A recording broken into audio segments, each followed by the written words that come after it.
3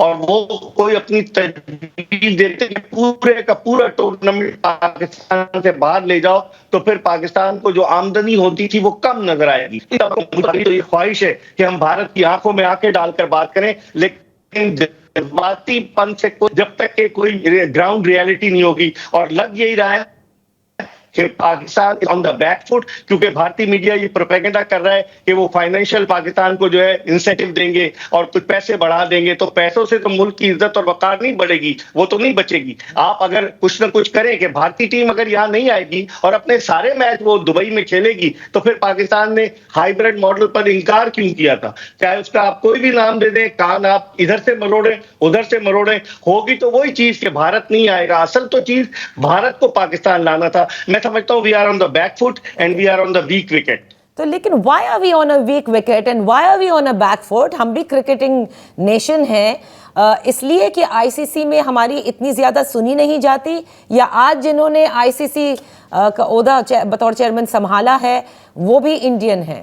کیا وجہ ہے؟ اس کی بنیادی وجہ یہ کہ ہم نے کوئی لابنگ نہیں کی آئی سی سی میں. ابھی ساؤتھ افریقہ اور انڈیا کی ٹی20 سیریز ہوئی, $35 ملین ان 3 میچوں سے کمائے کرکٹ ساؤتھ افریقہ نے. تو جو ملک, اور پاکستان کو آپ کو پتا ہے 35 ملین ڈالرز ملتے ہیں پاکستان کو پورے سال کے, اور انہوں نے ایک ٹی20 سیریز سے کمائے. تو اس کا مطلب یہ ہوا کہ وہ ممالک جن کو بھارت پیسے کی وجہ سے اپنی طرف اٹریکٹ کر رہا ہے وہ اس کی لابی میں شامل ہے. اور ہم اس لیے بیک فٹ پر ہیں, ایک تو ہمارے ہاں کرکٹ بورڈ میں غیر مستقل مزاجی تھی, ہمارے ہاں چیئرمین تبدیل ہوتے رہے جس کی وجہ سے ہم پراپر لابنگ نہیں کر سکے, اور آئی سی سی کے اجلاس میں ہم جاتے تھے اور واپس آ جاتے تھے. آپ اندازہ لگائیں نا کہ بھارت کے جے شاہ جنہوں نے آئی سی سی کے چیئرمین کا عہدہ سنبھالا ہے, ان کے مد مقابل کوئی نہیں آیا, پاکستان نے بھی مخالفت نہیں کی. تو جب آپ مخالفت نہیں کریں گے, لابنگ کریں گے, آپ ایک مصالحانہ رویہ اختیار کریں گے, تو پھر آپ کے ساتھ تو یہی ہونا ہے. تو لیکن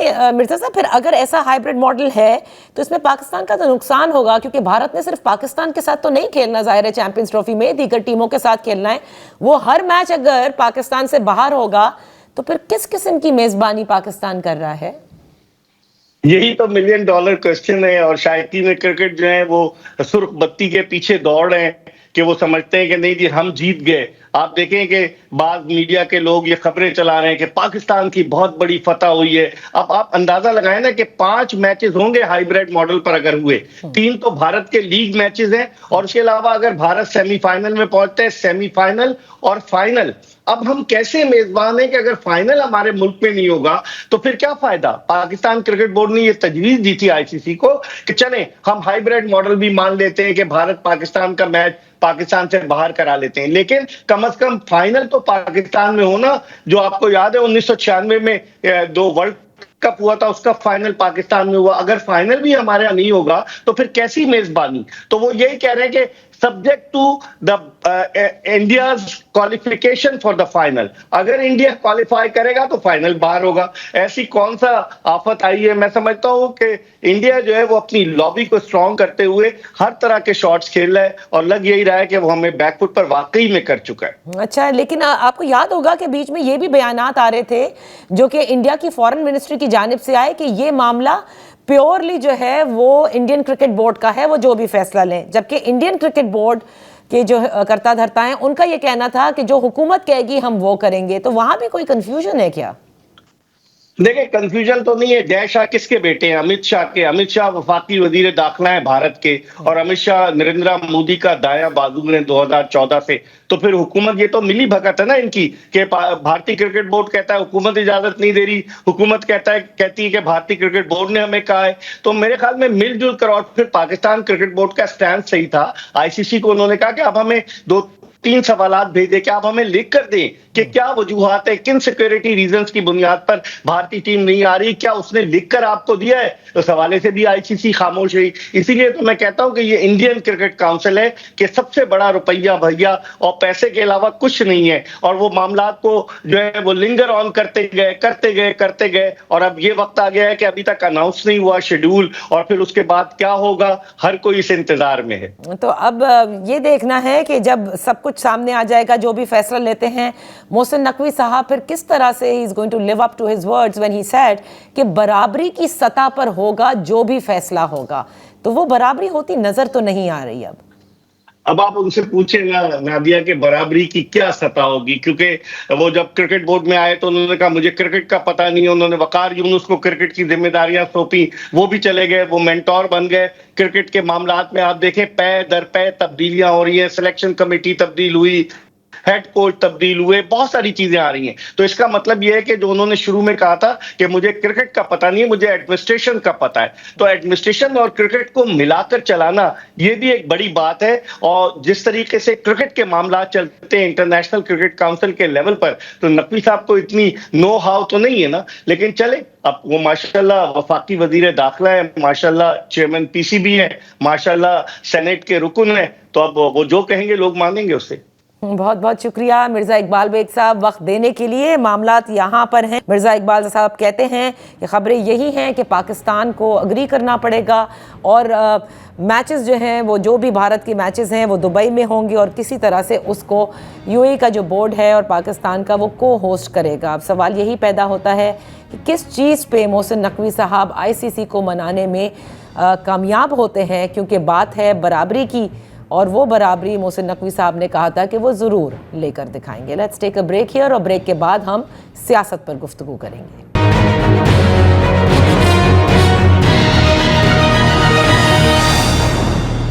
ویلکم بیک۔ اب بات کرتے ہیں سیاست پر۔ آج وزارت داخلہ کی جانب سے ایک بہت ہی تفصیل سے اعلامیہ جاری کیا گیا، جس میں یہ کہا گیا کہ براہ راست پرتشدد مظاہرین کا، یعنی جو تحریک انصاف کا احتجاج تھا اس میں جو پرتشدد مظاہرین تھے ان کا براہ راست پاک فوج سے کسی قسم کا کوئی ٹکراؤ نہیں ہوا۔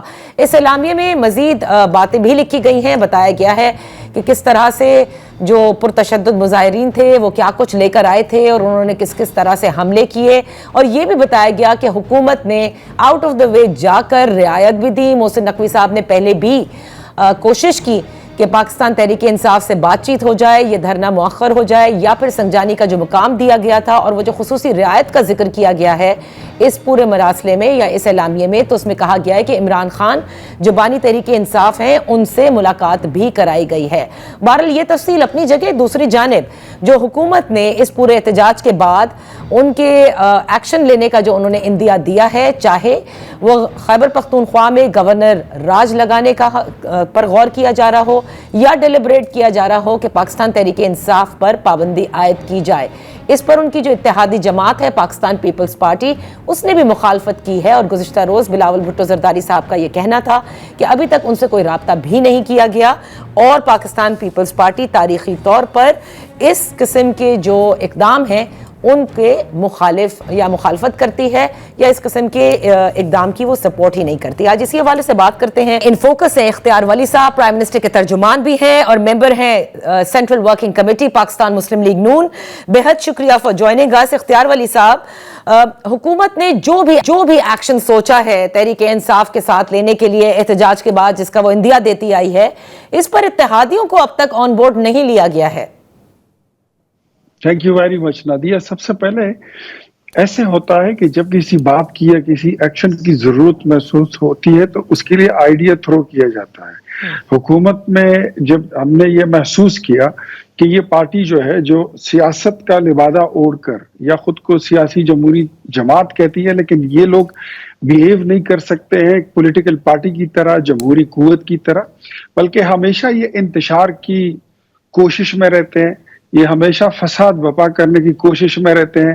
اب آپ دیکھ لیں کہ جو ان کے مطالبات تھے، سب سے تو پہلے بھی وہ بھی انتشارانہ اور فسادانہ قسم کے ان کے مطالبات تھے۔ پھر جب یہ آئے ان کو مطالبات انتشارانہ کیسے تھے؟ 26ویں آئینی ترمیم کو ریووک کیا جائے، کوئی بھی اپوزیشن کی جماعت یہ بالکل رکھ سکتی ہے، یہ کہہ سکتے ہیں کہ جی ہمارے مینڈیٹ کا ان کا الزام ہے کہ آپ لوگوں نے ان کا مینڈیٹ چوری کیا ہے، اس کی واپسی چاہیے۔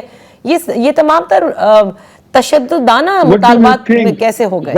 What do you think؟ آپ سمجھ سکتے ہیں کہ الیکشن کو ریورس کیا جا سکتا ہے ایک جماعت کے کہنے پر؟ ہو سکتا ہے اس طرح؟ اگر ہو سکتا ہے تو سب سے پہلے تو پھر یہ 2018 کے الیکشن کو ریورس کر کے دینا، جو آر ٹی ایس بٹھا کر ان کو حکومت دے دی گئی تھی اور گدھوں کو حکومت دے کر گھوڑوں کو میدان سے باہر کر دیا گیا تھا۔ تو اس طرح تو یہ تو تھا ہی مطالبہ ایسے۔ اچھا آپ قانون کو بھی بھول جائیں، عدالت کو بھی بھول جائیں، دلیل اور وکیل اور ثبوت کو بھی بھول جائیں اور ان کا قیدی اٹھا کے ان کے حوالے کر دے، تو یہ کوئی پاسبل والی بات ہی تھی؟ مطلب جس پہ وہ ورکیبل چیزیں تھی نہیں ڈیمانڈز، اچھا ٹھیک ہے واٹ ایور جو بھی تھا.